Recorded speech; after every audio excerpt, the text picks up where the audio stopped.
Good afternoon, YouTubers. This is me, Little Richard 1988, and today is Friday the 2nd of June 2026 at 1:45 PM as of when this is recording. I don't know when this will be uploaded, but this is a little something that came in the post today. It's another early 9 CRS Records cassette from 1993, and well, out of curiosity, how I found this cassette, well, out of curiosity, I actually typed the title of this cassette, thinking of this, and it came up in the search, and there was a copy of this on eBay.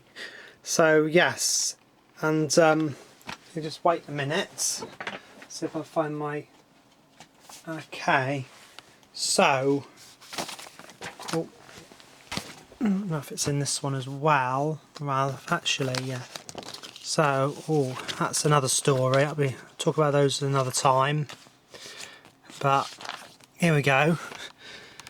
I mean, this cassette is also in the 2003 CRS Records catalogue. There you go.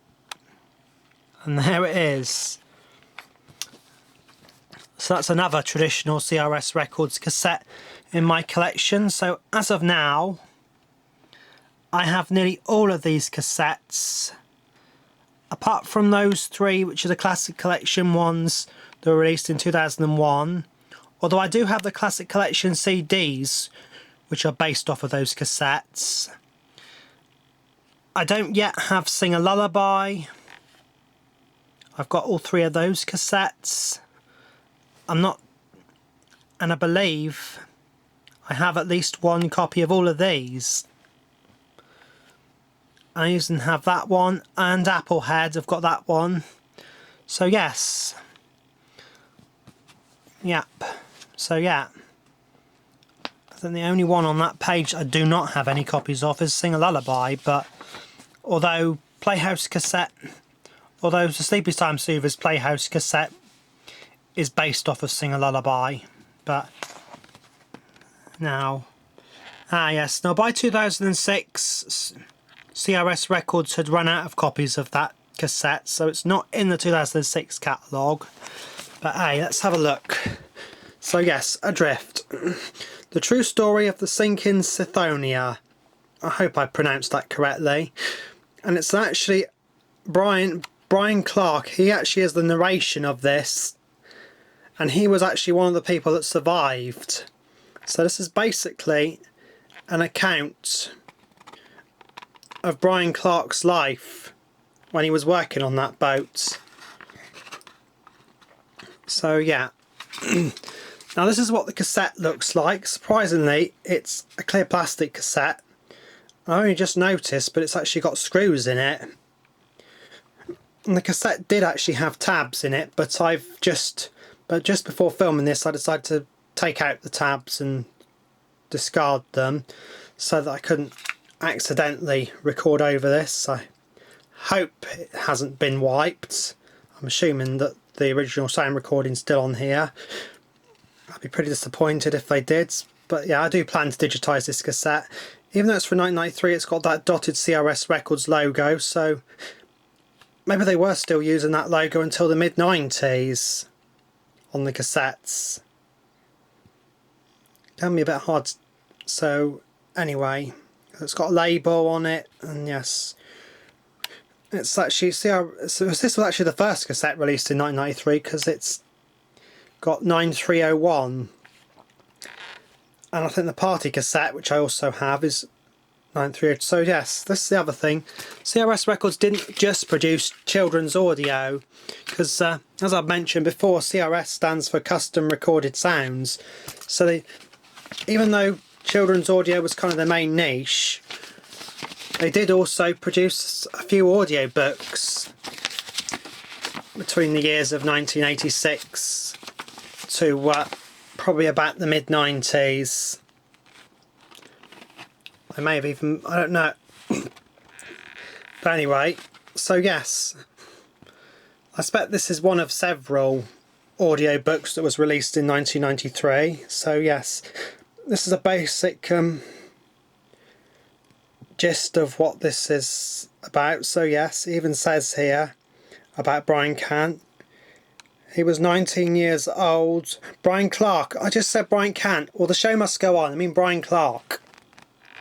Thinking about, you know, Brian Cant, who was BBC Play School. He died in 2017. But Brian Clarke. And also one time in 2004 when the footballer Brian Clough passed away, I heard it as Brian Clarke, but no. Brian Clarke. Not to be confused with any other Brian, not to be confused with Brian Cant or Brian Clough. Anyway, so Brian Clarke was 19 years old when he was sailing on the fateful voyage aboard the Sithonia. He was the youngest member of her crew, because they quite often refer to ships as she or her rather than it. So yeah, at the time Brian Clarke lives in Lancashire. I don't know whether or not Brian Clarke is still alive, but yes, he actually narrated this, and he does research, and then because he was in Lancashire, he managed to get in touch with CRS Records to record his account as an audiobook. I haven't played it yet, I only just got it, but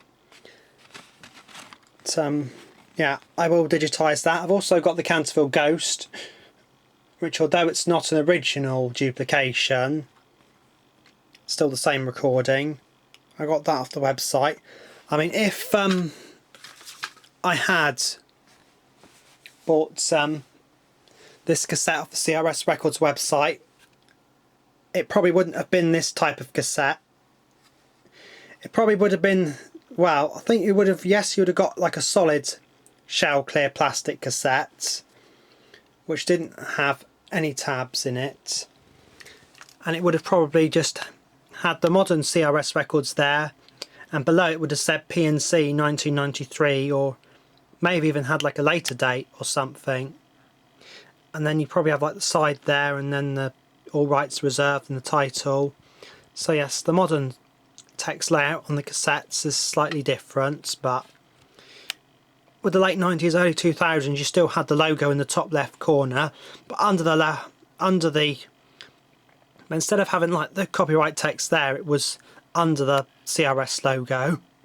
PNC 1993, CRS Records, it probably would have said, or maybe it might have. Anyway, so yes. Now the spine, it does actually have full cover art. Some of them did actually have cover art that extended to the spine, but the rest of the inlay is of course white and black text. With audiobooks they use slightly different style copyright text. It actually says copyright, and in this case, because it's Brian Clarke's work, it says copyright Brian Clarke, and CRS Records is just the distributor.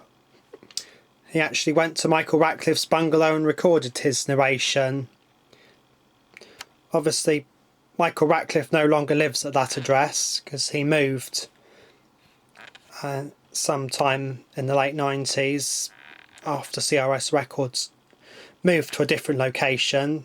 They're now in a retail unit at the old bank chambers at 43 Woodlands Road, which is where they've been since 1998, so just over 25 years CRS Records has been based at the old bank chambers, but now they don't.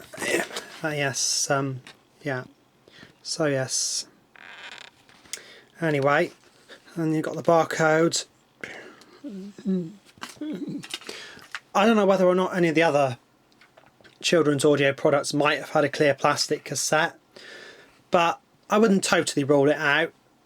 If clear plastic cassette, if there was a time when CRS could only get clear plastic cassettes and they couldn't get white ones, but generally speaking the children's audio are sealed cassettes, but as this is an audio book, so yeah.